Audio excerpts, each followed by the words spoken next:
With the ever-growing popularity of Marvel films around the world as well as an expanding internal universe filled with a massive array of characters and stories, it's easy to forget that some of the creatives on-screen might not actually end up happy with their place in the Marvel Cinematic Universe. Written by Roy Emerson, sponsored post by @rate. If your PC has stopped coping with new demanding video games, and you still want to play, it is worth paying attention to time-tested RPG games for low-end PCs. Especially since most of them, although can't boast good graphics, still are quality games that are not inferior to many modern projects. More than that, old is far not always worse than new, and sometimes it's best to stick to the cult classics than try your chances with suspicious fresh games. Anyway, here's my list of 15 times tested RPGs to make your days more enjoyable. Titan Quest: a Diabloid with a large number of different locations, co-op, and a plot immersing in the myths of ancient Greece, Egypt, East, and Scandinavia. A role-playing system that allows developing your main character flexibly in several directions. The Titan Quest will be a great fun experience if you're tired of Diablo walkthrough, but the thirst for reckless enemy enchantments still remains. By the way, this RPG will be suitable not only for slow PCs but also will run on modern systems without any tambourine dances. The developers have re-released and adapted for the high-performance PC version with high-res display support, redeveloped a gameplay balance and fixed various bugs and glitches. Sacred Series: popular fantasy series, with brave heroes and the magical world of Ankara that you will have to save. Surprise. It has co-op, a huge map, unusual character classes Seraphim, Vampirus, and Gladiator with the appropriate skills, and later, the opportunity to abandon the good and go to the dark side. The Sacred Series consists of 3 parts, plus a few add-ons and spin-offs, but only the first 2 deserve attention. The 3rd edition of the franchise was developed by another studio and is a rather boring slasher, losing as a competitor in the genre. Baldur's Gate series, a famous BioWare trilogy that opened a path for Canadian guys to the mighty game dev. Baldur's Gate unfolds in the popular Forgotten Realms universe, and game mechanics are built on modified AD&D system basis. While the majority of Marvel actors seem to enjoy their roles, their colleagues, and the finished products, a number of stars have ended up being upset enough with how their scenes turned out that they actually regret having filmed them at all. These regrets run a huge gamut for Marvel actors, from complaints about their role being overly one-dimensional to performance problems and even issues with characters being presented on-screen that in ways that don't fully honor the spirit of the comics. Here players will travel in the wide world with many adventures and battles. Baldur's Gate is remembered for its carefully designed gameplay. Interesting fellow players, Ranger Minsk and his miniature giant space hamster Boo were included in the top 50 greatest PC game characters according to Empire magazine, as well as a fascinating plot with unusual plot twists. Like Titan Quest, the series has been re-released for modern gaming systems. Deus Ex action RPG in cyberpunk setting which traces the well-known conspiracy theories about a secret world government, Illuminati, and alien technologies. Here you will play as a guy equipped with nano-augmentation which provides unique abilities. With their help, Agent J.C. Denton can become invisible, speed up, lift heavy objects, restore health and much more. A wide range of skills allows players to use different gaming tactics, straightforward, stealth, or hack into security systems. The game has received several sequels and prequels for gaming computers of different capacities, including modern powerful Ms. Vampire, The Masquerade, Bloodlines. Unfortunately, the cult RPG about vampires was released unfinished, failed in sales and buried its creators, Troika Games, for quite a long time. However, the fans have released a lot of patches and mods which fixed bugs and even added some cut content. Which scenes do Marvel actors most regret filming? We've rounded up some answers, and they might surprise you. Chris Hemsworth didn't like being shirtless as Thor. For an actor who is known for his muscular physique and stature almost as much as his acting, it turns out that Thor himself, Chris Hemsworth, doesn't enjoy filming scenes shirtless, especially if it wasn't in the script. They have not forgotten and were waiting for a great comeback. Speaking about 2013's Thor: The Dark World, Hemsworth told MTV that his shirtless scene was mandated by director Joss Whedon. He just said that there needed to be something romantic in there. Then he said, "Chris, get your shirt off." I said, "Well, I don't know. And maybe this is the reason why we are getting fresh Bloodlines 2 from its original creators early next year." The secret of the everlasting public love lies in the great atmosphere, unusual setting, vampires in modern times, interesting characters and a detailed plot filled with unexpected turns. Arcanum, of Steamworks and Magic Obscura, one of the best old-school RPGs, a wonderful game in a steampunk setting that tells about a world where magic and technology are mixed in a bizarre symbiosis. What's the why? What are we doing? He recalled. Here is where the journey of the main character begins. The justification was that it was him coming home from battle, washing blood off his hands. He, by the will of fate, becomes the one able to stop the end of the world. It is what it is. He will have to put together a team of comrades in arms and fight dangerous evil that threatens the entire Arcanum. The project is thrilling with its exciting story, original combat system which allows you to combine step-by-step battles and real-time fights, as well as setting in which characters use both magic and weapons. Neverwinter Nights series. Hello again, BioWare. The Neverwinter Nights mechanism is based on the D&D roleplay system, which means character customization, a wide class choice, dice rolls to determine the probability of the outcome of events.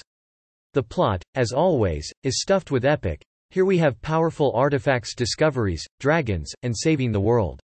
The second part of the series was developed by Obsidian Studio, and it turned out not that impressive. How to weigh into that without sounding like an idiot? He was even more upset during Thor Ragnarok since he felt shirtless Thor was getting exploitative and objectifying him. But still worthy of attention. An interesting story, variety-filled gameplay pleases with dynamics. Star Wars series. Knights of the Old Republic Star Wars Universe Trilogy, i.e., trilogy, including 2011 MMORPG Star Wars: The Old Republic. However, Darth Vader and Luke Skywalker will not be found here. KOTOR unfolds 4,000 years before the events described in the movies, which untied the developers' hands, allowing to create an original script. The Star Wars: The Old Republic games attract with an unusual plot, unexpected fifth episode-like twists included, well-designed combat and role-playing systems, interesting companions. No one will ever forget the charming HK-47 droid, as well as the opportunity to learn the secrets of the Force and go to the dark side. Dark Messiah of Might and Magic, wonderful action RPG from the Arcane Dishonored. The game combines fencing, archery, magic spells, and also fully uses the Source engine. A local physical model allows you to throw enemies over the edge, crush heavy objects and tear down loose structures. Level design, in turn, makes it possible to choose a walkthrough style, go straight forward or use secret corridors to bypass your opponents. The action takes place in the Might and Magic universe, and the plot is full of references to the fifth part of Heroes of Might and Magic. Players will take part in large-scale events, and make a choice between good and evil in the end. Gothic series, the cult series of PC RPGs that gamers remember by the abundance of various gameplay features, high complexity, interesting and quite realistic action, the detailed worlds, as well as a huge number of bugs, many of which, however, allowed performing missions in workarounds. The franchise has 4 official games and several add-ons, but only the first 2 parts, and, with reservations, the third, are worthy of attention. After some issues with the publisher and the loss of the rights, the developers released another series, the Risen Trilogy, which is a little or no different from Gothic atmosphere and gameplay. This time around, there wasn't one in the script, which I was really happy about, Hemsworth told Cinema Blend. But downloading these games to a low-end PC is no longer possible, you will have to get a more productive system. Fable: The Lost Chapters, a fabulous game with a fascinating plot and an incredible abundance of opportunities. Then, director Taika Waititi said, "No, I think we need a shirt-off scene." I was like, no, we've done that. Don't make me do it again. Here everything that the main character does directly affects him. I just think it has to be different each time. You have an obligation to mix it up and advance it in some way.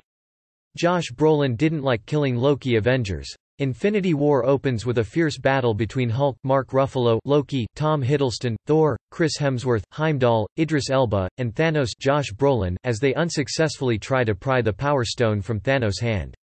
Loki's attempts to double-agent himself out of Thanos' path of rage fails, and Thanos brutally chokes Loki to death and dumps his body. If you do good, the love of citizens and a small nimbus are all yours, while the villain scares people and grows horns.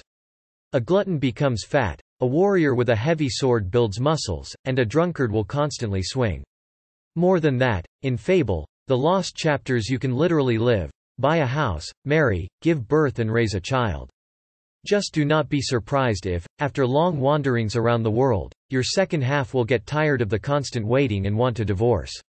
The Elder Scrolls series, the legendary series from Bethesda Game Studios, has won numerous awards, gained recognition from millions of players and gave fantasy fans an extraordinary universe with the opportunity to be anyone and do whatever they want. The first part of the franchise came out back in 1994, but I will not look that far into the past. Unlike Loki's previous deaths, this one sticks, sort of. I recommend 2 games for a low-end PC, The Elder Scrolls III, Morrowind, and The Elder Scrolls IV, Oblivion. Both offer players open-world exploration, adventures, and various character classes, the greatest warrior, mage, thief, assassin. Loki's murder sets a bleak tone for one of the darker installments in the MCU, and still doesn't even hint at the level of carnage we see by the end. For Thanos, killing the god of mischief might have been just another day at the office, but it was a good deal harder to process for the man playing him. He had been with that character for so long. In this game, you can even challenge the gods. The Witcher RPG, based on the literary world of the Polish writer Andrzej Sapkowski, has marked the beginning of one of the best game series ever. The Witcher tells the story of, guess who?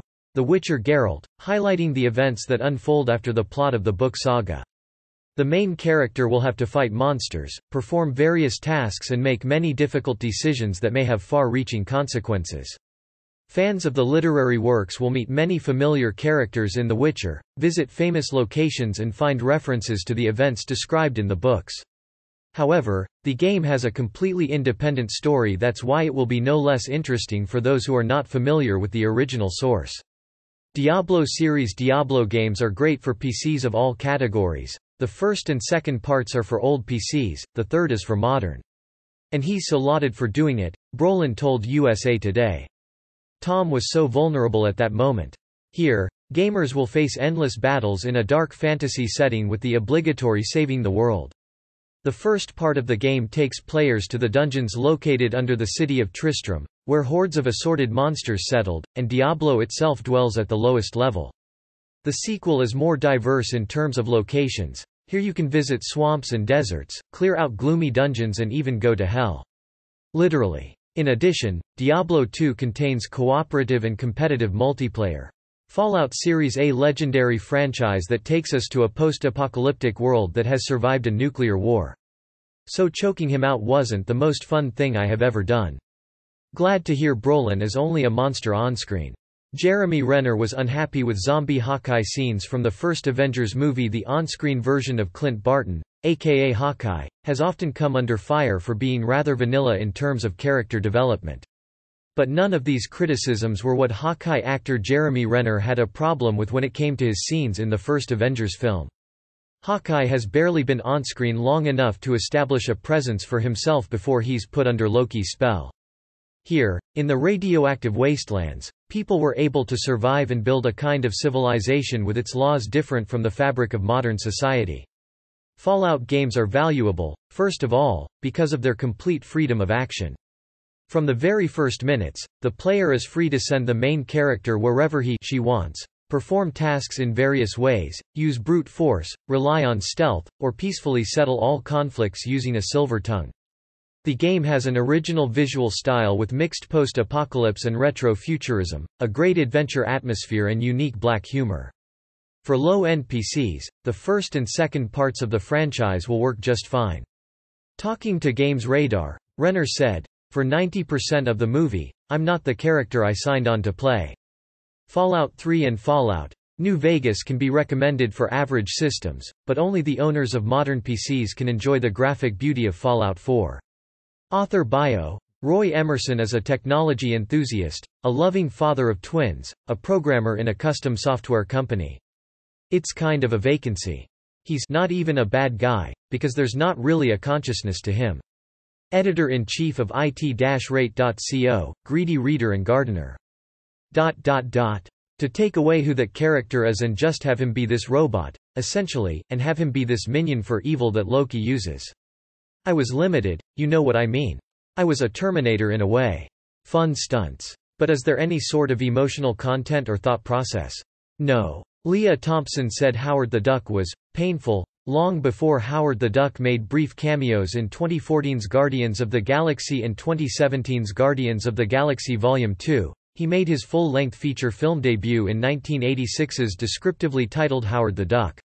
Also starring Leah Thompson, Tim Robbins, and Jeffrey Jones, this story about a parallel universe where anthropomorphic ducks are the majority species and an accident brings one of them here to Earth is one of the raunchier Marvel adaptations in spite of its PG rating. When asked about her role as Howard's love interest Beverly in Howard the Duck, Leah Thompson told Huffington Post that, "Pain is the first word that comes to mind about the project. I was the #1 star of it," she told The Hollywood Reporter. It was painful. Among other bizarre things, Howard the Duck features an intimate scene between Thompson and the Howard, which is as graphic as innuendo can get without veering straight into bestiality.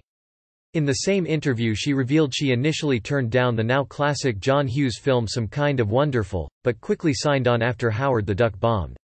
Ryan Reynolds was upset about how his first Deadpool appearance turned out in X-Men Origins. Wolverine Deadpool actor Ryan Reynolds is one of the character's biggest fanboys, as well as the dedicated producer who finally brought the wisecracking pansexual assassin to the screen after years of trying.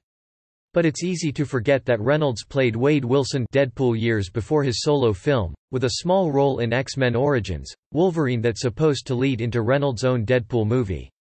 It was a very frustrating experience. I was already attached to the Deadpool movie.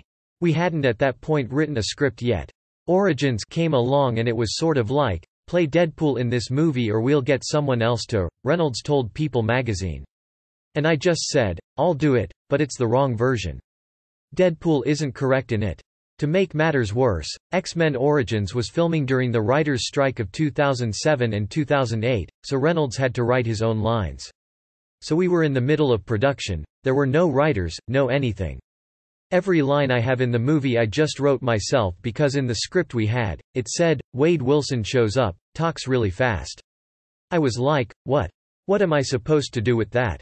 Michael Fassbender hated how his Magneto scenes came out in X-Men, Days of Future Past like his predecessor in the role, Sir Ian McKellen. Michael Fassbender brought a wealth of stage presence to his portrayal of traumatized Holocaust survivor Erich Lenscher and his alter ego, the morally ambiguous Magneto. Fassbender brought new pathos and humanity to his version of the character in X-Men, First Class, deepening the role significantly. But unfortunately, by 2016's X-Men, Days of Future Past, Fassbender was no longer happy with his work in the role, and was visibly embarrassed when scenes from the film aired at the Toronto International Film Festival. I don't actually like that performance there, to be honest, Vulture reported Fassbender saying. I just think it's me shouting. It's just like, some dude shouting. In Fassbender's defense, the film was extremely battle-heavy, it does make sense that its bad guy would be doing a lot of shouting.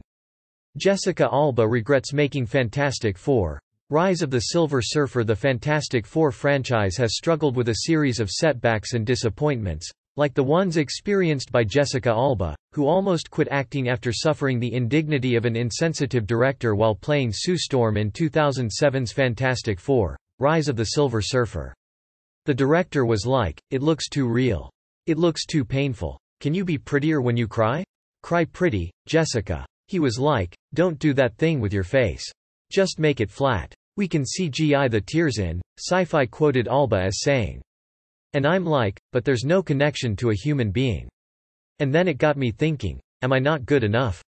Are my instincts and my emotions not good enough? Do people hate them so much that they don't want me to be a person? Am I not allowed to be a person in my work? And so I just said, F it. I don't care about this business anymore. Hugo Weaving was unhappy with his role as Red Skull in Captain America. The first Avenger. Hugo Weaving has been in some of the biggest movie franchises in history, including Lord of the Rings, The Hobbit, and the Matrix series. It makes perfect sense that an actor of his caliber would also find a place in the Marvel Cinematic Universe, which he did when he played the villain Red Skull in Captain America, the First Avenger. Unfortunately, while he was glad he gave it a go, he didn't enjoy the experience or how his character came out on screen. It's not something I would want to do again, Weaving told Collider. I think I've done my dash with that sort of film. It was good to do it and try it out, but to be honest, it's not the sort of film I seek out and really am excited by. As an actor, to do all sorts of different films is great. It stretches you in different ways.